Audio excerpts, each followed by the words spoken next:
Xẹp tập pe phật láng chương nhóm chập đam sổ hầm nhóm ròm nắng cứ nhóm ở đăng tha cu tập hẹp tham mệt bàn tay vi chỉ cam bôi đại dương rụng phợp kháng đại dương cái tha vi mình ai tơ hụt bàn tay hưởng nước với ban cạn làng hào gì chấn nhóm có chập đam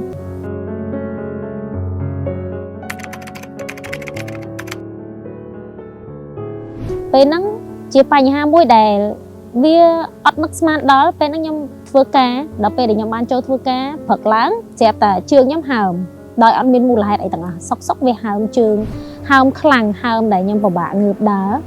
còn tái thử tại tới thưa cả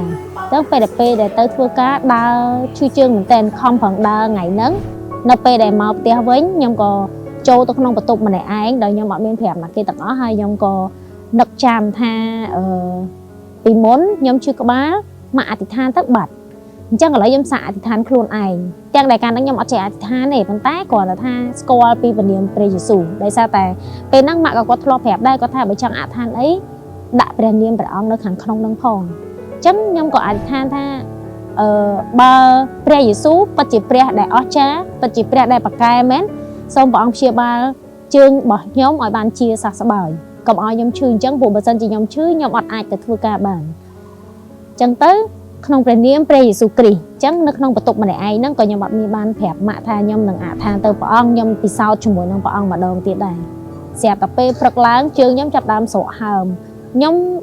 ròm nó cứ nhóm bọn đăng tha cu tập hẹp tham mệt bàn tay vi chỉ cam bôi đại dương rụng phợp kháng đại dương cái tha vi mình ai tơ hụt bàn tay hưởng nước với ban cạn làng hào gì chẳng nhóm có chập đam xong rồi chật tha nhóm nâng từ tua chưa bọn ông mà đồng tiết hai nhóm có ban phẹp mạ nhóm tha mại bờ sân chỉ nhóm xong thoai khuôn mà đồng tiết ban ọt rồi có bọn ông ở từ tua nhóm nơi tao mẹ làm tha ọt tục chật đời sao tại cái tha thoai khuôn hai dây dương chành cháy nhá dương châu bánh mạch đài ban ọt đó mà có tha ọt ấy tệ ban hay quạt chập đam cái tha côn bỏ quạt là o chương muốn nập pe đại từ tua chưa bọn ông nhóm đồng pha prai chỉ vật bỏ nhóm ban chara chương muốn nhom giờ bài chất hay tăngពីខ្ញុំទទួលជឿព្រះអង្គលើកទី2មកគឺខ្ញុំអត់ខ្ញុំអត់ដែរចេញពីព្រះអង្គហើយខ្ញុំក៏មានភាពក្លាហានជាងមុន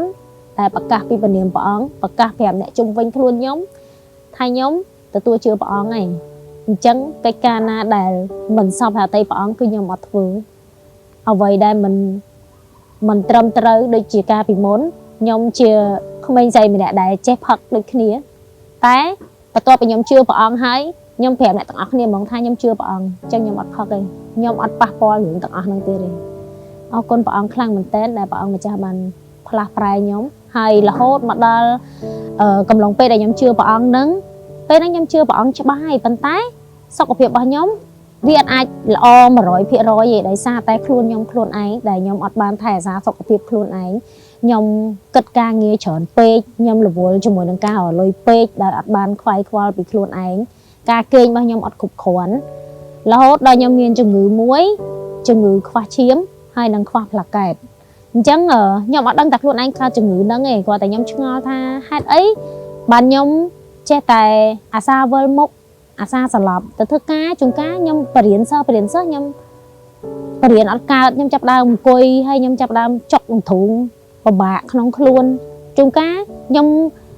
ប្តីខ្លួនទៅលើអត់ម្នាក់ឯងនៅខាងក្រោយថ្នាក់រៀនក៏មានដែរតែអត់មានណាគេម្នាក់ដឹងទេដោយសារតែគិតថាអត់ចង់ប្រាប់ណាគេឈឺល្មមភាគច្រើនអត់ប្រាប់គេព្រោះអត់ចង់ឲ្យទាំងអស់គ្នាហ្នឹងមកពិបាកដោយសារខ្ញុំអញ្ចឹងខ្ញុំអាចថាទៅព្រះអង្គរហូតខ្ញុំតែងតែថាខ្ញុំអត់ដឹងថាខ្លួនខ្ញុំកើតអីគេហើយខ្ញុំកើតជំងឺហ្នឹងក្នុងមួយថ្ងៃខ្ញុំគេងបានតែ1ម៉ោងឬក៏2ម៉ោងថ្ងៃខ្លះកន្លះម៉ោងប៉ុន្តែគឺខ្ញុំឆ្អែតគេងប៉ុណ្ណឹងគឺគ្រប់គ្រាន់សម្រាប់ខ្ញុំ24ម៉ោងគឺខ្ញុំគេងបានតែប៉ុណ្ណឹងមកហើយសុខភាពខ្ញុំកាន់តែទ្រុឌទ្រោមទៅរហូតតតែអ្នកគ្រូយុដែលនៅកន្លែងខ្ញុំហ្នឹងគាត់ជាអ្នកដែលប្រឹក្សាយោបល់ចឹងគាត់ក៏ដឹងពីស្ថានភាពរបស់ខ្ញុំហើយគាត់សួរខ្ញុំថារាល់ថ្ងៃខ្ញុំគេងបានប៉ុន្មានម៉ោងចឹងក៏គាត់បានណែនាំខ្ញុំឲ្យខ្ញុំទៅជួបអ្នកប្រឹក្សាយោបល់ហើយគាត់ក៏បានប្រាប់ថាខ្ញុំកើតជំងឺថប់បារម្ភដោយសារតែខ្ញុំឈឺច្រើនកត្តាទាំងអស់ហ្នឹងទី1ការដែលខ្ញុំឈឺច្រើនធ្វើឲ្យខ្ញុំគិតច្រើនការងារលុយកាក់ហើយអាពេលដែលយើងរស់នៅបែកបាក់គ្រួសារអញ្ចឹងវាជាសម្ពាធផ្លូវចិត្តមួយដែលតមករហូតដែលយើងអត់ដឹងតិចប៉ុន្តែយើងអត់ដឹងខ្លួនទេរហូតដល់ខ្ញុំទៅដល់ពេទ្យហេប្រុន ពេលដែលខ្ញុំទៅពេទ្យ Hebron ទៅដល់ភ្លាមខ្ញុំជួសឈាមពេទ្យប្រាប់ថាខ្ញុំត្រូវបញ្ចូលឈាម10ផ្លោកពេលហ្នឹងខ្ញុំអស់សង្ឃឹមនៅក្នុងជីវិតខ្លាំងមែនតើខ្ញុំគ្រាន់តែលឺសោពេទ្យនិយាយភ្លាមខ្ញុំនិយាយអត់ចេញទេខ្ញុំអង្គុយនៅលើកៅអីហើយខ្ញុំនឹកថាហេតុអីបានជីវិតរបស់ខ្ញុំពិបាកមែនខ្ញុំទទួលជឿព្រះអង្គហើយប៉ុន្តែជីវិតរបស់ខ្ញុំនៅតែមានជំងឺអញ្ចឹងខ្ញុំតែងតែសួរទៅព្រះអង្គខ្ញុំតែងតែអង្គុយសួរទៅព្រះអង្គថាព្រះអង្គហេតុអីបានជីវិតរបស់ខ្ញុំពិបាកអញ្ចឹងខ្ញុំអត់ទាន់ទទួលបានក្តីសុខអញ្ចឹងហេតុអីបានខ្ញុំតែងតែមានជំងឺធ្ងន់ធ្ងរចូលមកក្នុងជីវិតរបស់ខ្ញុំរហូតខ្ញុំមករលុយមកភាគច្រើនគឺខ្ញុំចំណាយទៅលើថ្លៃជំងឺច្រើនខ្លាំងមែនទែនហើយខ្ញុំភាគច្រើនខ្ញុំអត់សូវចង់ឲ្យអ្នកផ្ទះខ្ញុំពិបាកដោយសារតែខ្ញុំដឹងថាម៉ាក់ប៉ាខ្ញុំគាត់បារម្ភពីខ្ញុំខ្លាំងនៅពេលដែលខ្ញុំឈឺគាត់បារម្ភខ្លាំងមែនទែនពេលហ្នឹង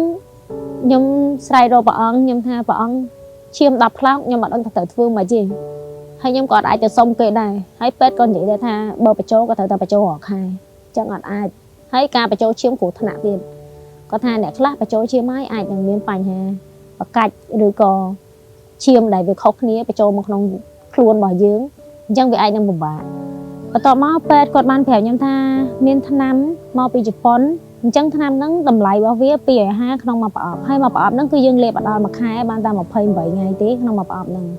ហើយគាត់ថាអ្នកមុននៅពេលដែលគាត់លេបថ្នាំហ្នឹងអ្នកខ្លះអស់3ប្រអប់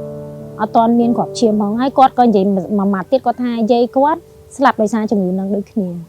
តែនៅពេលដែលយាយគាត់ស្លាប់ហ្នឹងកាលហ្នឹងគ្រាន់តែបញ្ចូលឈាមតែអត់មានថ្នាំហ្នឹងទេខ្ញុំកាន់តែបាក់ទឹកចិត្តបន្ថែមទៀតហើយនៅពេលដែលខ្ញុំគិតខ្ញុំចាប់ដើមអស់សង្ឃឹមនៅក្នុងជីវិតខ្ញុំសឹងថាបោះបង់ខ្លួនឯងចោលហើយខ្ញុំបានអធិដ្ឋានទៅកាន់ព្រះអង្គថាព្រះអង្គដកជីវិតខ្ញុំយកហ្មងទៅខ្ញុំអត់ចង់រស់នៅទៀតខ្ញុំអត់មានកម្លាំងទឹកចិត្តក្នុងការតស៊ូបន្តឯព្រោះខ្ញុំហត់នឹងជីវិតដែលត្រូវតស៊ូគ្រប់យ៉ាង